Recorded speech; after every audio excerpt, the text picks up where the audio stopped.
in 2011 and everyone was like,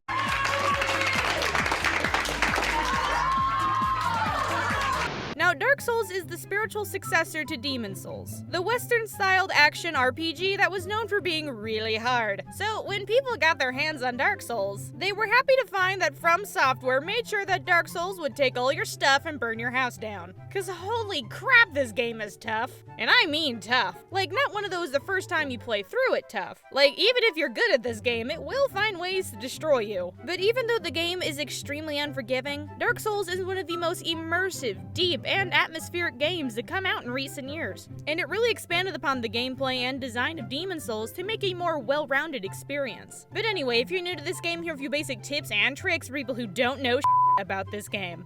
Okay, before moving on, let's get one thing straight here. So, some will argue that part of the Dark Souls quote-unquote experience is not knowing what to do or how most of the game mechanics work. But screw that. This is a great game, but getting used to how it punishes you can be a real turnoff. So honestly, it's more enjoyable from the get-go if you know the bare basics before you start. Now, Dark Souls is a big, complicated game, so I'm not going to be able to go over all the details and hidden junk. And it's one of those games where there is no shame in looking up hell because good lord, you're gonna need it. So, Dark Souls is one of those games that doesn't have an in-your-face kind of story. Most of it is really hidden, and it's something you gotta look for. While there are people you can talk to, they only give you vague pieces of the story, and it's really the world that has the most to say. Of course, if you manage to piece things together, you'll find that the lore is very deep and complicated and tragically beautiful, and that everyone is a giant jerk and an idiot. Like, honestly, I'm really into the lore, and everyone is a major butthead, so just keep that in mind when you play, because, like, who knows, maybe it'll motivate you to stab them in the face harder, I don't know. But the bare basics is that you are the chosen undead, and it's all up to you to kill things in the land of Lordran so you can keep the world from ending. Cheery, right? Now, one of Dark Souls' mechanics is dying. Yeah. I mean, a game that puts prepare to die in their title is not messing around. You're gonna die. A lot. But that's okay, it's all part of the experience, and so is rage quitting. What you say? That you only meant. So the big question on everyone's mind is what makes Dark Souls so diddly dang hard? Well, there are a few things that do. For one, the game gives you no sense of direction. Once you get past the tutorial, if you get past the tutorial, you're told to kill a bunch of dudes and ring some bells, and that's kind of it. So venturing into an area where you're underleveled and getting your little undead butt smeared across the wall can be common. Another thing that makes this game tough is when you die, you go back to the last bonfire you rested at, and you lose all of your souls, which is the game's experience points. And you have one chance to get them back from the place you last died, or you lose them forever. Okay, yeah, that doesn't sound too bad, but here's the thing. All of the enemies you killed have respawned. Like, you know that dude that took you 10 minutes to kill? Well, screw you, you gotta do it again, you nerd. It happens every time. The only things that don't respawn are bosses and mini-bosses. Another thing that's a pain in the butt is the autosave function. All and everything that you do is autosaved. No loading older saves, no nothing. So if you make a bad decision or do something stupid, you're kinda stuck with it. And the last thing that makes Dark Souls difficult is you can't pause the game. Yep, that's right. Gotta pee, answer the phone, defuse a bomb? Well, too bad. No pauses, no breaks. You gotta deal with it, loser.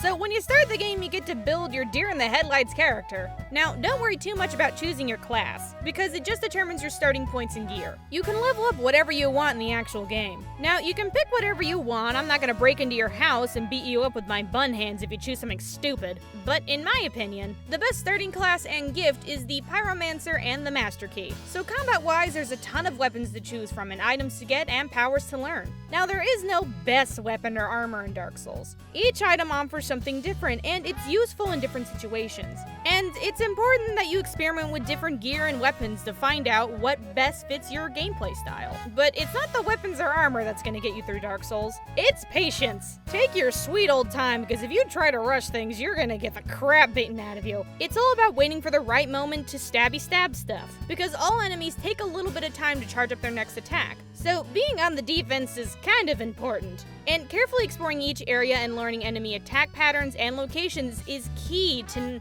well, not dying as much. Oh look, I died again. It's okay. I'm calm. Things will be okay. I am totally calm! Now, one of the crucial things in Dark Souls is knowing how the hollowing and summoning stuff works. There are bonfires all over the world. Some hidden, some in very inconvenient locations, but they act as checkpoints where you can level up, change out your magic, and the most important thing, unhollow your ugly self. You'll get these items called humanity, and they are used to turn your character back to human so you can summon other players and NPCs throughout the game by finding their summoning signs on the ground. And when you die, you go back to being hollow and you can't summon. And it goes without saying that summoning makes stuff so much easier. And no, it doesn't make you a baby for getting help. I mean, come on, the game offers it. Use it, you nerd. Now, you can only go into human form by consuming a humanity and offering it to the bonfire. You can find humanities all around the world, and bosses and some enemies like rats tend to drop them. Also, while in human form, if you use another humanity, you can kindle a bonfire and it gives you extra healing drinks. Now, all of this sounds like a pretty sweet deal as long as you have enough humanity, right? Wrong! This is Dark Souls, baby! We're not gonna stop until your teeth are kicked in! So, while you can summon help while human, you can also be invaded by another player. And these guys are just here to ruin your day. They red, they suck, and if any one of you have invaded me before and are watching this video, go into a corner and think about what you did. Their job is to just straight up kill you. And sometimes they like messing with you by not attacking for a while, but never trust an invader. Ever. And I'm gonna give you the coward's tip of the day. If you are invaded and you don't want the crap beaten out of you, just quit the game, because when you reload, you'll pop back right where you were and the invader will be gone. And yeah, you'll look like a little baby, but screw it! I want to explore this dying, terrible world in peace!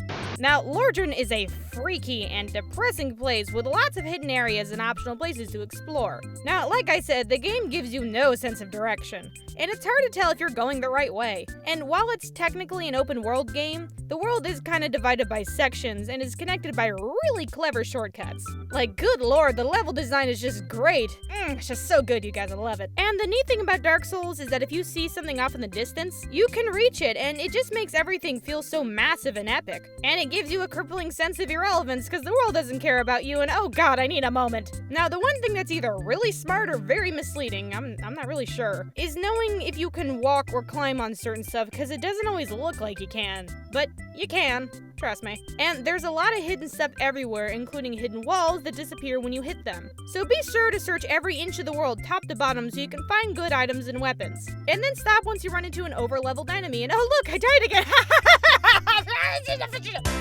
What the? Oh god, no, this is all wrong. Oh, how do you turn this off? Oh, blue wire, red wire, oh god!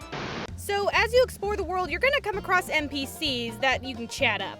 Most of the time, they are always trapped in some place, so be on the lookout for them. And most of them have these little storylines that you can follow if you talk to them at certain points and do certain things. And I would recommend doing this, because if not, most of them are just gonna straight up die if you don't do anything. Not to mention, you're kind of a huge jerk if you don't help them. Because Solaire is a precious gift to the world, and he deserves to be happy and must be protected at all cost. You can also join these things called covenants if you talk to certain NPCs. Covenants are these little groups where you can get perks in either PvP or PvE, depending on which one you join. Although they aren't mandatory, they do add a little something when it comes to player choice. And some of the perks can be pretty cool. Now, remember that auto-save function I mentioned? Well, it's kind of important because if you kill an NPC, they stay dead. And no, you can't reload an older save because there are none. So don't kill the NPCs, they kind of have crap you need. Of course, there is this dude who has some pretty decent stuff, like a certain key, fire bombs, and some useful things early on in the game. But he also drops a really useful sword when killed.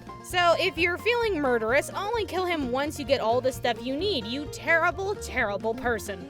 So while the world can give you trouble, it's the bosses that are really gonna show you just how crap you are. Around the world there are these fog gates, and there are only two things hidden behind them. Either a big baddie that'll destroy everything you love, or absolutely nothing. For reals, this is just like the game's way of messing with you. I love you. Oh god, it's even worse now. Shut it down. Shut it down. How do you shut it down? Now, not all of the bosses are mandatory. Actually, a lot of them. And the game doesn't always tell you, hey, you don't need to kill these guys. All of this dying could be avoided. But you'll never be able to tell. And you really won't. A lot of the bosses can be skipped if you're not into the whole challenge thing, but you'll want to kill anything big so you can get the souls and level up. But just look up the ones you need to kill because, oh god, I just want to beat this game so I can stop being called a filthy casual. Now, because the bosses are the most challenging aspect of Dark Souls, I highly recommend looking up boss guides for elemental weaknesses, attack patterns, and easy takedown strategies. Because keep in mind, kids. Oh, hey, look, it's working again. God! Okay, so since the game is tough and quiet about things, here's just stuff you should and shouldn't do. Hit every chest before you open it. Just do it, don't ask questions. Buy poison healing items and poison arrows from this freaky chick. Get the Drake Sword by shooting at the Red Dragon's tail a bunch of times. Ditch the Drake Sword when you go to Sen's Fortress. If you get that Chaos Fire thing, don't tell the Pyromancer dude where you got it. Get good. Kill Guinevere to unlock the Painting World. She's the giant lady with the huge boobs, you can't miss her. You need to kill the big dog to get the ring to fight the Four Kings. This way first, not this way. Do a barrel roll, or just roll a lot, okay? Grind when you can, you're gonna need all the souls you can get. The resistance stat is kinda useless. Blighttown sucks. That's not a tip, I'm just saying what I feel. Don't go into a boss fight with a lot of souls because you're probably gonna die. And this has to be the most important tip in the whole game. I mean, you won't get past anything without it. Praise the sun! So, while Dark Souls is a deep, complicated, and immersive experience, its difficulty can be a real deal breaker, especially in the beginning. But if you power through it and learn how everything works, the game offers such a great sense of accomplishment. It's tough but fair, and each death is a learning experience to make you a better player. And if there's one game that will challenge you to your limits and make you love every second of it, it's Dark Souls. And I hope this Basics Beginner's Guide makes your dying experience a little better. So please rate, comment, and subscribe, and I hope you have a fantastic day. Hey, how you doing? Did you like this video? Well, if you did, why don't you go watch another one, you nerd? Also, why don't you go follow me on Twitter so you can keep up to date on what's gonna happen next? And a special shout out to these wonderful Twitter followers who sent in tips for this episode. And a huge shout out to Frozen Rain for helping me fight the Double Trouble tag team. Couldn't have done it without you. If you have any tips for this game or any future games, please leave a comment, tweet me, or send me a message. Toodles, sweet thing!